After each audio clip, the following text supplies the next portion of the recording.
Magandang gabi, welcome sa On The Record, ang malalimang panayam ng I24 News English. Habang hinihintay ng Israel ang resulta ng negosasyon ng US at Iran na ayon sa hinihingi ng Tehran ay dapat magsama ng pagtatapos ng digmaan sa Lebanon, naging pinakaaktibo ang hangganan ng Israel sa Lebanon. Inanunsyo ni Punong Ministro Benjamin Netanyahu noong Martes na palalawakin ng IDF ang kanilang operasyon sa katimugang Lebanon dahil sa dumaraming drone attack ng Hezbollah sa mga komunidad sa hilaga ng Israel at mga tropa ng IDF sa security zone.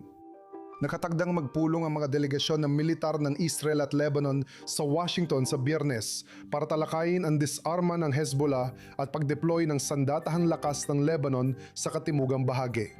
Pagkatapos ng inaasahang pag-atras ng IDF na ayon sa Israel ay mangyayari lamang kapag tuluyang nadisarmahan ng Hezbollah, para ipaliwanag ito kasama ko si Jack Neraya.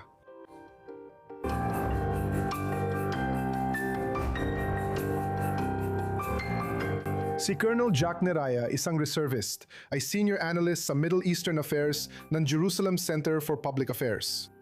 Ipinanganak sa Beirut, si Neraya ay lumipat sa Israel bilang bahagi ng Aliyah noong 1968 at agad na sumali sa IDF, kung saan siya ay naglingkod ng 21 taon, kabilang na bilang Deputy Head of Assessment sa Military Intelligence ng IDF. Naging tagapayo rin siya sa patakarang panlabas ni Punong Ministro Yitzhak Rabin. Jack, salamat sa pagsama mo ngayong gabi. Salamat sa pag-anyaya sa akin. Sige, magsimula tayo. Ibig kong sabihin na yon ay opisyal na nasa tigil putukan ng Israel at Lebanon. Pero nangyari na ito dati. Sa mga dating tigil putukan, humihinto ang Hezbollah, pero tuloy pa rin ang putok ng Israel. Pero hindi na ganun ang nangyayari ngayon. Nakikita natin na patuloy pa rin ang pag-atake ng Hezbollah sa mga puwersa ng Israel at sa mga komunidad sa hilagang hangganan ng Israel. Kaya anong nagbago pagdating sa Hezbollah? Ang tigil putukan na ito ay tinatawag ng mga tagahilagang Israel na digmaan ng tigil putukan. Ibig ko sabihin, nasa gitna tayo ng isang digmaan, isang ganap na digmaan laban sa Hezbollah. At ngayon, ito ang unang pagkakataon matapos ang matagal na panahon na umatake ang IDF ng mga targets sa hilagang Lebanon, 150 kilometro mula sa hangganan. Bago ito. At sa tingin ko, ito ay isang paraan. Isang babala ito sa Hezbollah na kung magpapatuloy sila sa pagbabanta sa mga tropa at siyempre pati na rin sa pag-atake sa mga sibilyan, wala nang ibang pagpipilian ng Israel kundi makialam ng mas matindi sa Lebanon. At ito. Ibig sabihin nito ay mas malawak na pagpasok ng ating mga tropa sa lupa sa Lebanon, pagtutok sa mga particular at piling target sa Lebanon at mga target sa pamunuan. Halimbawa, tulad ng ginawa natin noon. At hanggang ngayon, hindi natin ginagawa iyon dahil may utos mula sa Amerika na huwag palawakin ang saklaw ng labanan hanggang Beirut at sa iba pang bahagi. Ibig ko sabihin, dahan-dahang sumusulong ang Israel at tayo rin. Hindi pa tayo nasa dahiya pero nakasulong na tayo sa lambak ng Beka sa hilagang bahagi ng Lebanon at dapat maramdaman agad ito ng Hezbollah. Kaya lang, gaya ng sinabi mo, tayo ay nasa digmahan. Isa itong digmaang pag-ubos at ito mismo ang gusto ng Hezbollah. Gusto nilang manatili lang ang mga tropang Israeli sa isang lugar. Itinakda rin ng Estados Unidos ang lugar na ito at sinabing huwag lalampas ng 10 kilometro sa loob ng Lebanon. At dahil doon, at dahil sa pagkaunawa ng Hezbollah na ang Israel ay sumusunod at yumuyuko sa presyon ng Washington. At dahil din sa tagumpay na nararamdaman nilang nakukuha ng Iran sa negosasyon sa Washington, pakiramdam nila ay mas lumalakas ang loob nila na maging mas agresibo laban sa Israel. At tulad ng sinabi ni Qasem sa kanyang huling talumpati, ito ay alinman sa pantamartir o tagumpay. Kaya walang paraan para pag-isahin ng dalawa.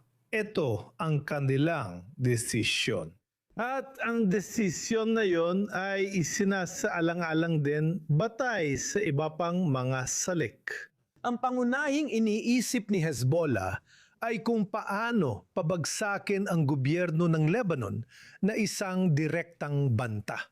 Kung itutuloy mo ang usapan sa mga pula, huwag kang magulat kung magpoprotesta kami sa lansangan. Kaya pupunta tayo sa napakadipang karaniwang bantang ito mula kay Kasem. Pero nabanggit mo na ang tungkol sa negosasyon sa pagitan ng US at Iran.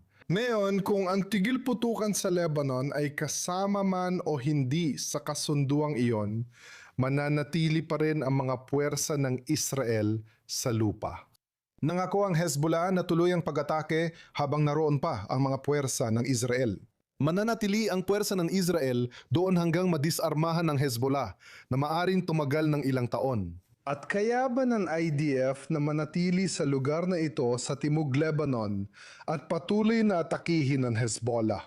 Ibig ko sabihin parang ibinabalik tayo nito sa realidad bago ang pag-atras ng 2,000. Alam mo, sa totoo lang, sa pananaw ko, sa karanasan ko sa Lebanon, hindi ko iniisip na ang zona ng pansiguridad na 5 o 10 kilometro ay magbibigay sa atin ng seguridad na kailangan natin sa Lebanon.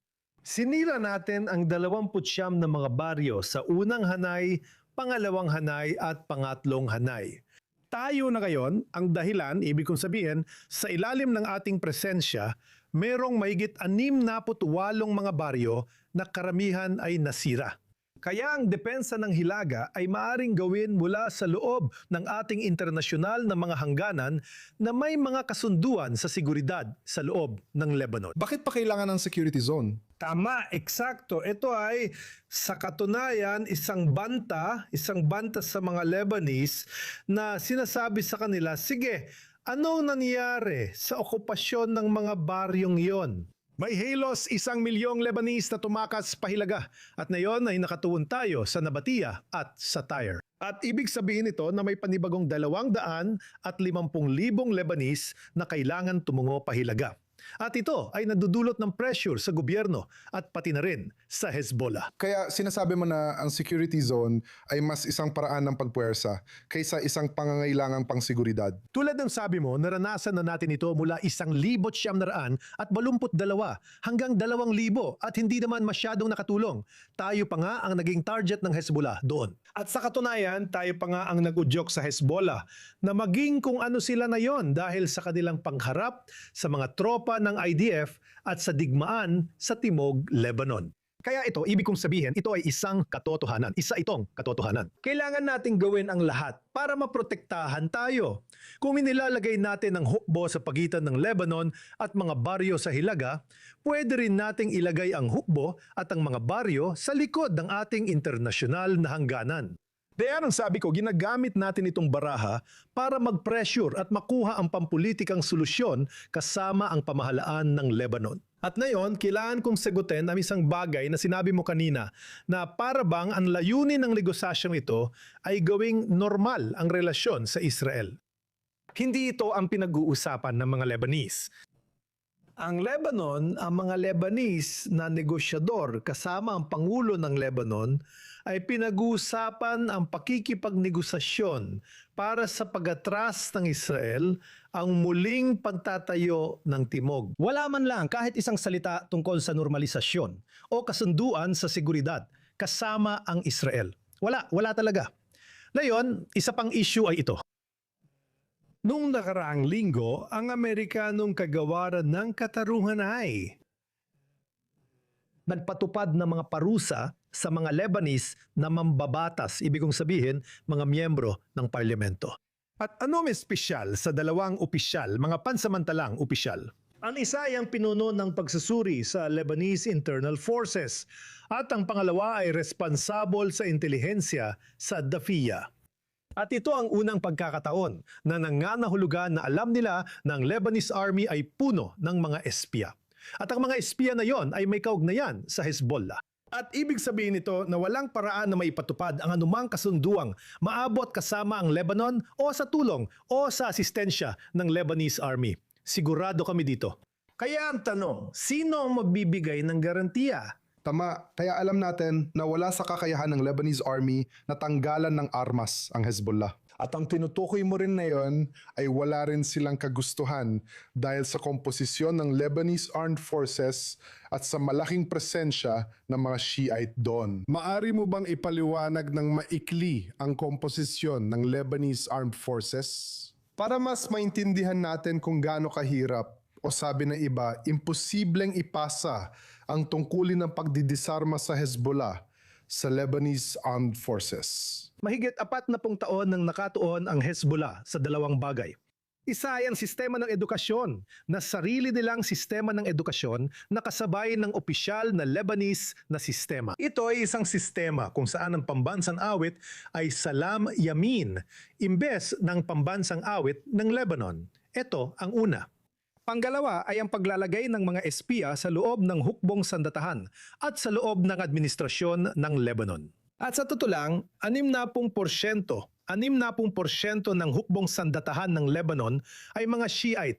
Ibig sabihin, hindi sila maaring kumilos o gumawa ng aksyon laban sa kanilang mga magulang, mga kamag-anak sa timog. Ito ay ibig kong sabihin katawa-tawa.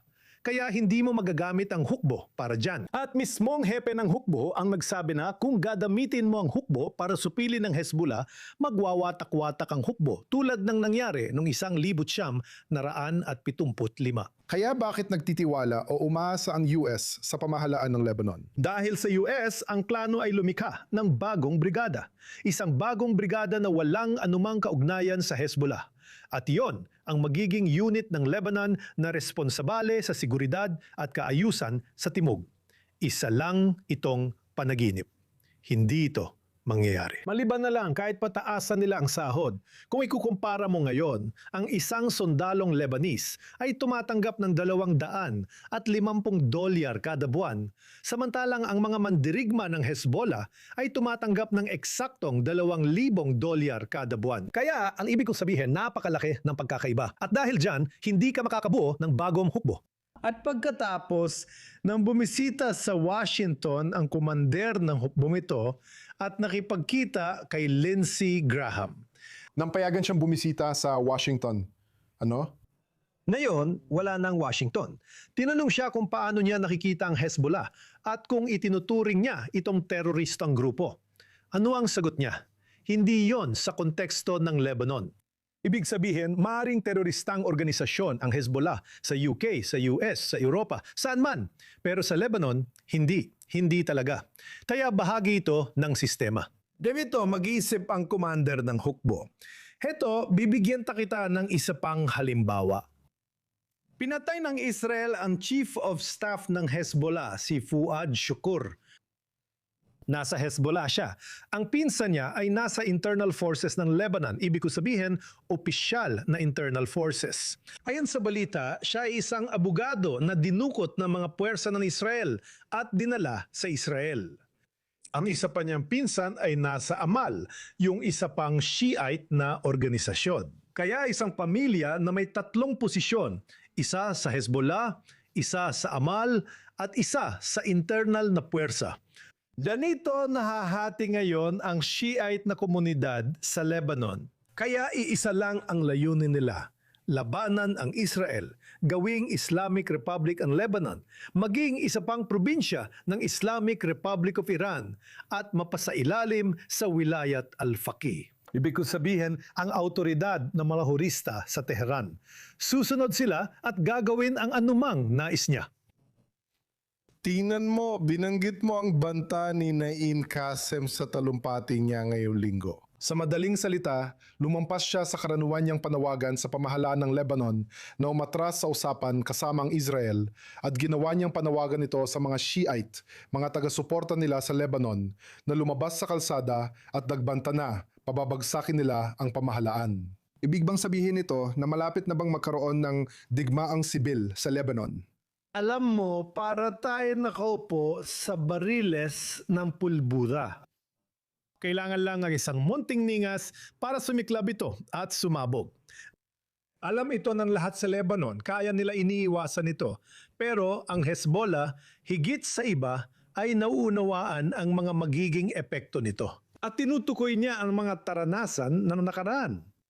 Noong 2008, gusto nun ni Hassan Nasrallah na magkaroon ng sariling fiber optics network na hiwalay sa institusyon ng Lebanon Upang maprotektahan ang kanyang mga unit. Si Fuad Signora, noon ay punong ministro, ay tumutol dahil soberanya ng Lebanon ang usapin. Sinabi niyang hindi ito pwedeng gawin dahil isa kang milisya at hindi bahagi ng gobyerno. Bilang resulta, sa loob ng 3 araw, sinapop ng Hezbollah ang Kabisera at Druze Mountain. At dahil sa elementong yon, ibig ko sabihin, ang Hezbollah ay sa wakas ay binitawan ang mga pwesto nito kapalit-kapalit ng karapatang mag-veto sa lahat ng desisyon ng gobyerno ng Lebanon. At ginawa ito hanggang 2024. Tingnan mo, ang mahirap na alaala ng digmaang sibil ay nananatiling sariwa sa isipan ng mga Lebanese at sa desisyon na kanilang mga pinuno. Pero ganyan talaga sa Lebanon. Gusto kong ilipat ang atensyon pabalik dito sa ating bansa, sa Israel. Mahigit 2 taon at kalahati ng makikibigma ang Israel at wala pa ring nakikitang katapusan. Ang mga puwersa nito ay sumasakop ng mga teritoryo sa Gaza, sa Lebanon, sa Syria at papatuloy pa ito sa hinaharap.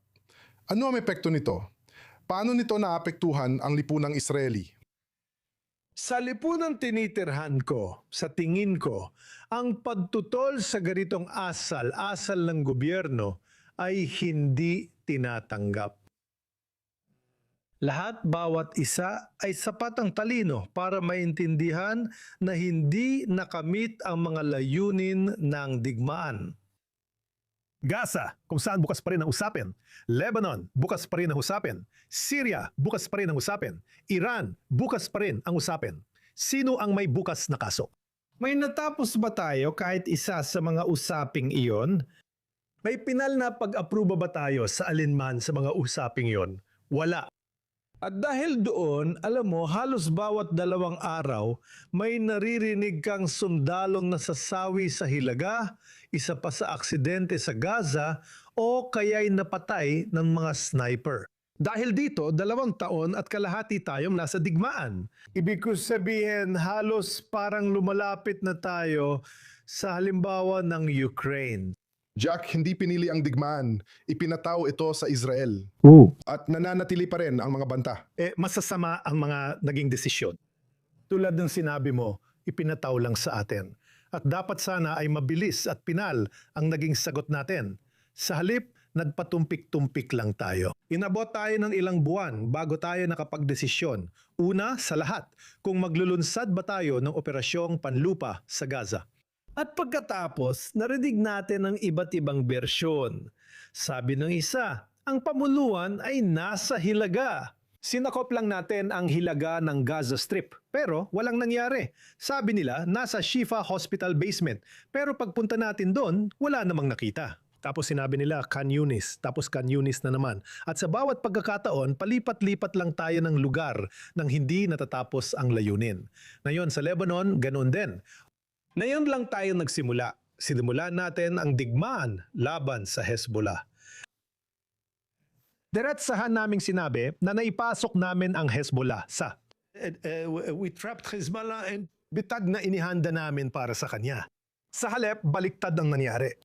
Ito ay, ibig ko sabihin, ang gulat dahil sa mga drone, sa cyber, sa fiber optics, sa mga drone. Ibig kong sabihin, ito ay isang estratehikong sorpresa para sa IDF.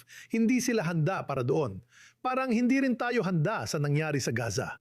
Kaya paano mo matatanggap ito, ibig kong sabihin, at paano ka magtitiwala sa iyong seguridad? Dahil sa huli, ang hinihingi ng mga tao sa Israel ay seguridad.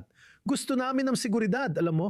Mabibigyan mo ba kami ng seguridad kung ganyan ang asal mo, ibig ko sabihin, sa mga ganong kahangal na kilos? Kaya critical ka sa proseso ng paggawa ng desisyon, pero sinabi mo rin kanina na ang Israel ay yumuyuko sa presyon ng US. Gaano kalaki ang epekto ng relasyon ng Israel at US sa pagdadala ng Israel sa kasalukuyang sitwasyon na hindi mo gusto?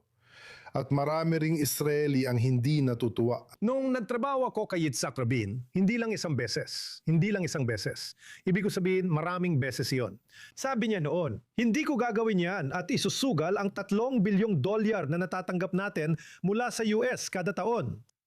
Malapit ang relasyon niya sa Estados Unidos, pero si Yitzhak Rabin, igit sa ibang punong ministro, laging nakakagulat sa mga Amerikano. Una sa lahat sa pagpapatapon ng 415 na mga leader ng Hamas sa Lebanon. At pagkatapos sa kasunduan sa Oslo na lubos na ikinagulat ng mga Amerikano dahil akala nila ay tungkol sa Syria ang pinag-uusapan namin.